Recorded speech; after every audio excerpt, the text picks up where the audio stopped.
Nadi and I was sitting here thinking, how can we teach others how to pursue financial independence even in a recession? And you know why? It's because we not only doubled our income, we also increased our wealth during the last Great Recession. You can say that not only did we survive an economic downturn, we thrived in it. So today, we're going to show you how to recession-proof your finances, people.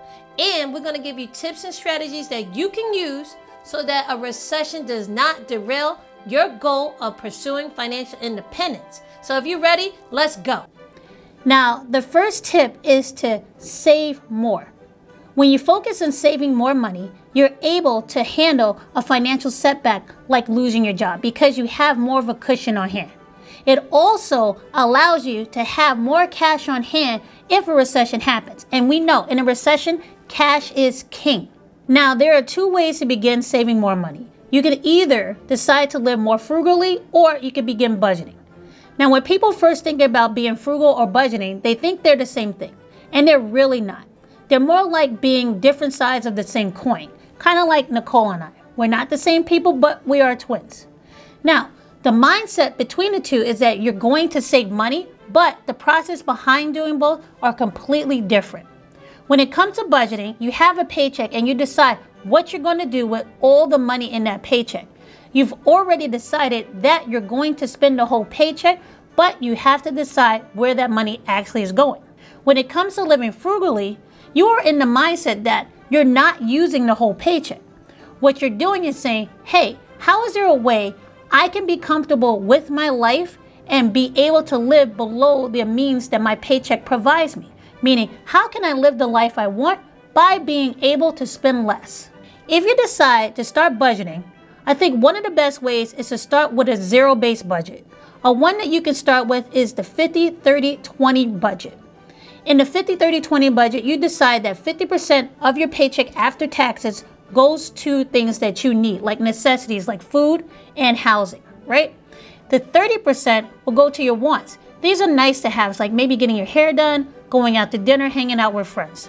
The last 20% will go into savings. This is what you're using in order to give you that financial cushion if a recession happens to happen. If you're looking for ways to live frugally, then we have a video on how you can start living frugally in order to become rich.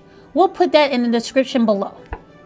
Now, both budgeting and living frugal will get you to your goal of saving more money. But you have to make sure you pick the one that fits your personality and your lifestyle. If you don't, you're just not going to do it on a long-term basis and you won't do it consistently, and then you won't be able to save money and build that financial cushion to help you survive a recession. Now, contrary to what you might be hearing in the news, a recession could be a great time to start buying investments, especially those that you're going to hold for the long term and those that have a great chance of increasing in value over time. Now, if you focus on the tip that Nadia gave in step 1, which is save more money, having money to go and take advantage of those buying opportunities should not be a problem. When it comes to researching investments that you want to buy, you have to take into consideration a couple of different factors. One, you want to make sure that the things you want to buy are in line with your risk tolerance, your time horizon, and also your financial goals. Now, I know a lot of people think it might be a good idea to make a strategy around picking individual stocks that you hear are good. Now, I will have to tell you something. You might end up with a portfolio with some good investments, but you are leaving yourself open if you are not looking at diversification and asset allocation. Because if you don't focus on those two things, you have the opportunity to buy a bunch of investments that are highly correlated and can go down at the same time. So don't do that to yourself. Focus on asset allocation and diversification, not just buying individual stocks that you think are good. That is not a good strategy. The best strategy when it comes to investing is what Warren Buffett said. Rule number 1, never lose your money. Rule number 2 when it comes to investing, go back and refer to rule number 1. So the first thing you have to do when it comes to investing and becoming a good investor is to find ways to not lose your capital. Now, I remember when Nani and I first started, we made a few investment mistakes. Some of them actually cost us some good money.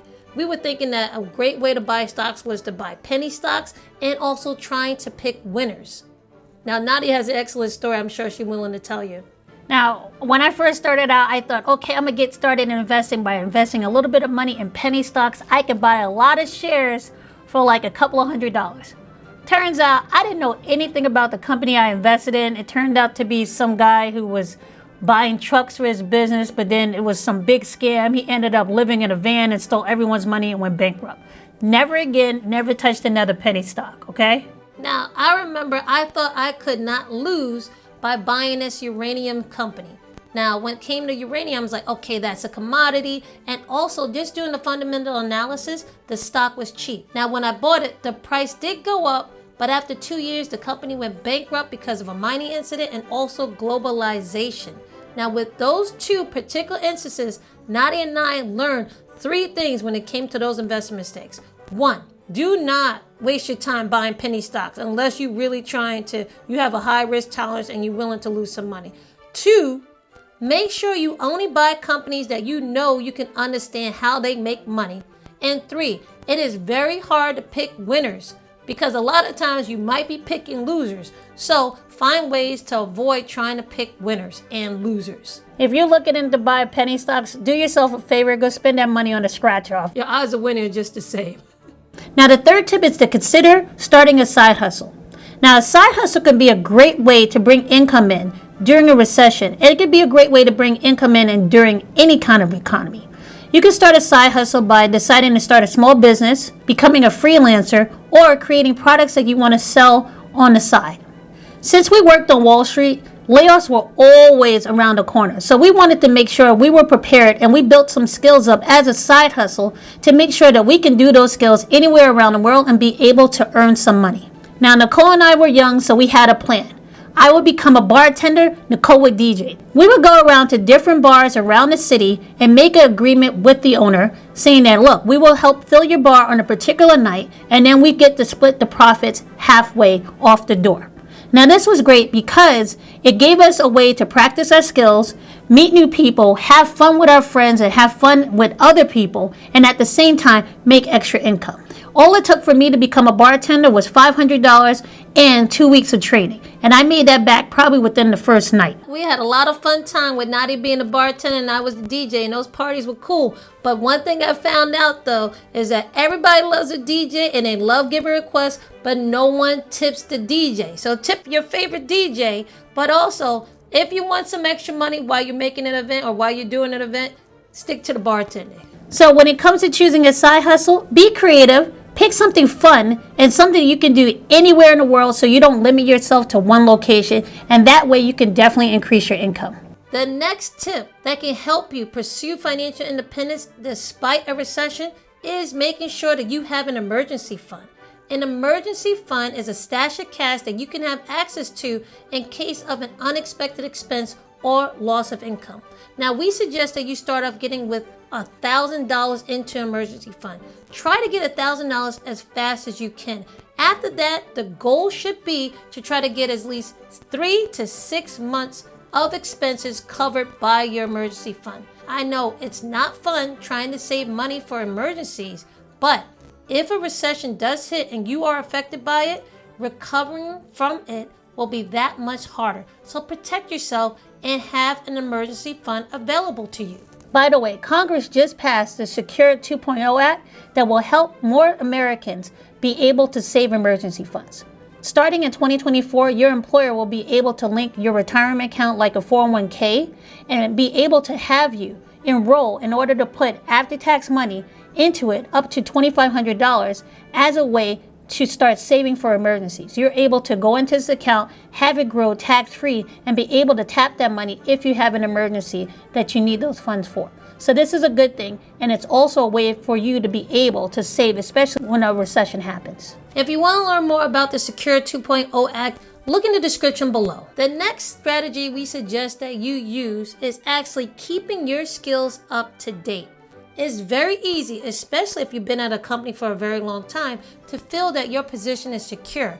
But let me tell you, a recession can make things change real quick. That's because during a recession, if you're laid off, it can be very hard for you to find another source of employment. However, if you are keeping your skills up to date, Two things can happen because of that. One, it might be easier for you to find a new employer and might get paid more. And two, it might make it less likely for you to lose the job you have. Because when it comes time for bosses to make the tough, difficult decisions of who they have to let go, they're going to let go the employees that don't bring that much value to the table. Those guys are going to get let go first. So protect yourself and get the skills and show how valuable you are. Start now when a recession is not around to show that you have the skills and that you're bringing value to the table. If and when a recession does happen and layoffs occur, you are less likely to have that recession negatively impact your income. Overall, the key to pursuing financial independence in a recession comes down to three things. 1, staying proactive. 2, focusing on your financial goals. And 3, being on the lookout for opportunities in order to increase your income and build your wealth. If you like what you saw in this video, please subscribe to our channel because we want to grow our community. We'll look forward to seeing you in the next video.